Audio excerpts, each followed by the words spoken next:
Dik, untuk sukan tahunan tahun ni, Dik, adik rasa rumah sukan mana yang akan menang? Mesti lah Raffles.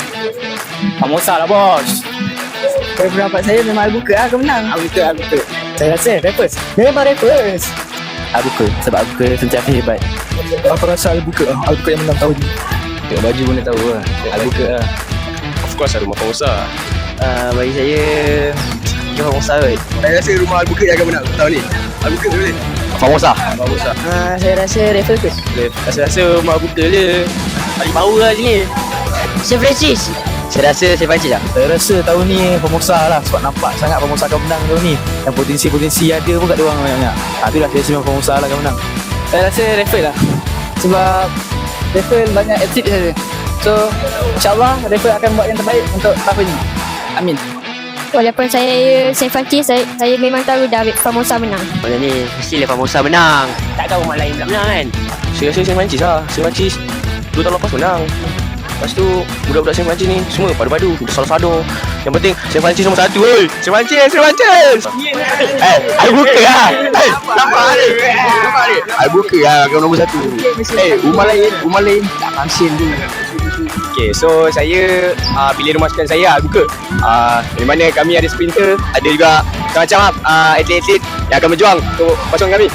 Go Al-Buka. Saya rasa rumah Raffles menang. Rumah Saint Francis tu boleh pergi main jauh-jauh. Tak payah berharap sangat. Okay. Raffles.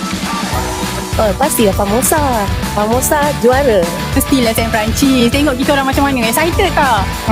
Mestilah Saint Francis. Tak lain tak bukan. Mesti Saint Francis yang menang tahun ni. Saya rasa Raffles akan menang tahun ni. InsyaAllah saya rasa Saint Francis Rumah Merah akan memegang tabur kejohanan pada kali ini. Rasa itu rahsia lah, sebab saya baju biru saya tak boleh nak cakap. Takkan dia cakap rumah lain menang kan. So kita tengoklah nanti keputusan dia macam mana. Okey, pada pendapat saya mengatakan rumah sukan saya rumah Raffles seperti tahun lepas. Raffles juara. Saya rasa rumah Famosa lah. Setiap kali menang kan. Banyak kali menang. Soalan apa awak tanya ni? Awak tengok baju saya. Rumah Raffles lah kan. Raffles tahun ni confirm juara lagi. Seperti mana yang tahun lepas, kita akan pertahankan kejuaraan. Tunggu dan saksikan. Baik, Johan.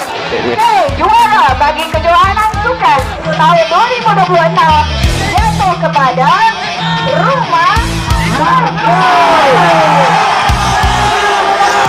Apa perasaan cikgu setelah menjuarai sukan tahunan tahun ini? Oh, cikgu sangat gembira dan tak sangka kita orang boleh menang tahun ni, insyaAllah. Terima kasih kepada atlet-atlet Rumah Raffles yang telah berkorban, berusaha dengan gigih sampailah kita orang menang. Kerjasama semua orang.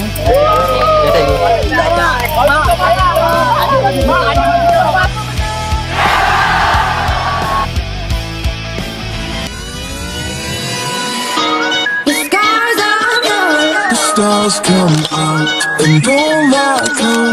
I just can't get enough. Dance the night away, let somebody drink a little more. And it goes like this.